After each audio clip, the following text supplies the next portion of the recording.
What's up guys, it's Annie and welcome back to my channel. If you haven't already, make sure to check out the 3 videos that I made about my experience flying from the United States to Taiwan during this whole COVID-19 pandemic. So in those videos, I talk a lot about the different types of transportation options that you can take once you land here in Taiwan. Keep in mind that public transportation is prohibited for anyone that's landing in Taiwan, and you must take one of the quarantine transportation options mandated by the government. I'll also go over some of the hotel details, like how to book it, where to find the quarantine hotels, and what's included. So there are a couple of ways that you can get to your quarantine destination. You can either have someone pick you up, or you can rent a car, or you can take a taxi, or you can take a bus.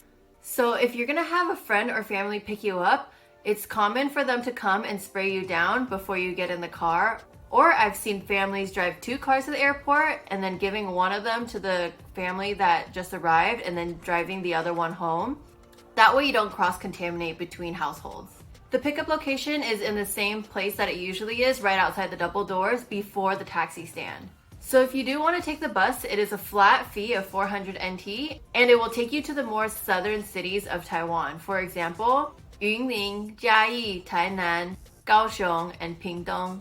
Keep in mind that the bus usually runs from 7:30 a.m. to about 9 p.m. So if your flight does land around 4 or 5 a.m., you might have to wait about an hour or two before the first bus departs the airport. Also keep in mind that you will be taking this bus with other airport passengers as well. So if you don't feel comfortable sitting on a long ride with other people, then you can take a taxi instead. So for the taxi and rental cars, it is a set price. There is a published list online. And once you exit customs into the terminal, there are signs to direct you which way to go. You can take a taxi anywhere in Taiwan. It doesn't matter how far it is, even all the way to the south or even to the east. I know some people that have sat in car rides for 4 to 5 hours, and all the prices are mandated by the government, so it's a set price and you don't need to worry about running up the taxi meter. So the taxis can only have one destination, which means if you are traveling with your family, you can take a taxi together if you will be quarantining in the same location. However, if you flew in with a friend, but they are going to be quarantining at their house and you're going to be quarantining at your house, then you cannot take a taxi together because the taxi can only have one drop-off point due to the contact tracing mandated by the government. If you do end up having a long trip that can be over a span of multiple hours and you do need to stop to use the restroom, regardless if you're on the bus or on the taxi, you need to let the driver know in advance so they can call someone to be there at the rest stop when you need to use the restroom, because they need to disinfect right after you use it. To avoid this delay, I would suggest using the restroom at the airport before you depart for the long drive. So I'll talk a little bit about the hotel and home quarantine situation. You can quarantine at home if your house does meet the requirements. You can't have anyone under the age of 6, over the age of 65, or anyone with a chronic disease. Also, you need to have your own restroom and bedroom. If you're unable to quarantine at home, you have the option of quarantining in a quarantine hotel. These hotels have been working with the government and have subsidized prices. In Taipei specifically, because a lot of these hotels are specifically for quarantine now, they are able to publish the names and list them online. The availability of these hotels are also published online, so you can cross-check which day you'll be flying in with which hotel you'd like to book. Since these hotels are already publicly listed by the government, you can go ahead and directly contact the hotel. The phone numbers and contact information are attached online as well. Outside of Taipei, however, a lot of the cities that have quarantine hotels are actually still running as a normal hotel, so they don't want to publish the names. In case there are people who want to book their hotel normally, they don't want them to be afraid of coming in contact with their quarantine guests. If you're interested in booking a hotel in a different city, for example, if it's closer to your family or friends, or the destination you'll be going to after quarantine, you can go ahead and just search up that local city's government website and find their phone number online. Once you call them, you can tell them which day you're arriving and what your budget is, and they'll let you know which hotels are available. Sometimes they won't even give you the name, they'll just give you the address, and that's the address that you give to your quarantine taxi once you land in Taipei.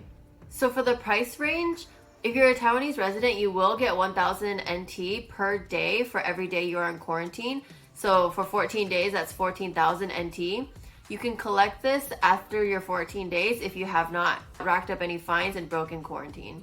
Some cities provide even more of a subsidy. For example, I know if you're a resident of Taipei or Taichung and you quarantine there, they'll give you an additional 500 NT on top of the 1000 NT per day. So because of this 1000 NT subsidy, there are budget hotels that are 1000, therefore it would be covered by the cost of the subsidy. There are also nicer hotels that go all the way up to 8,000-9,000 NT in Taipei if you prefer to have a more luxurious stay for your quarantine. As for the 1000 NT per day, even if you quarantine at home, you can still apply for that and collect it once you're done with quarantine. Some of the more popular hotels do book up quickly, so try to book as far in advance as possible. I would suggest around the same time that you book your flight, since you know what day you'll be arriving. So the prices listed on the government website are already subsidized, and these prices often include 3 meals a day. You can call your hotel to confirm. Some hotels even give you a special discount if you have friends or family in the area that would rather deliver the food to you instead. That way you can save a little bit of money. Even if your hotel does provide meals, you can also order your own takeout if you prefer that as well. A lot of people in Taiwan use either Uber Eats or Food Panda. Just keep in mind that every hotel has their own rules, so make sure to call them, because I know some hotels don't allow food deliveries, but they do allow food to be dropped off by friends and family. So for my hotel specifically, they do have 2 different food options. You can either just get the basic bento option, which is the one I did, or you can order from their hotel room service menu, and it is a little bit more expensive. So for my hotel specifically, because I chose the cheaper bento box option, if I do want to order outside food delivery, there is a fee. It's 100 NT during meal times and 200 NT outside of meal times. And there's no delivery service between midnight and 6 a.m. because that's when they use UV light to disinfect all the hallways. In my next video, I'll be doing a room tour of my hotel room, as well as going over the different things that were provided for me for quarantine. Some examples are trash bags, because there is no room service, so you do need to dispose of your own trash every day, as well as an entire case of bottled water, so you have water to drink throughout your quarantine. So those are all the transportation and hotel options for quarantine in Taiwan. If I missed anything or if you have any questions, let me know in the comments down below. Please like this video and share it with anyone who you know is coming to Taiwan. Don't forget to subscribe, and I'll see you in my next video. Bye!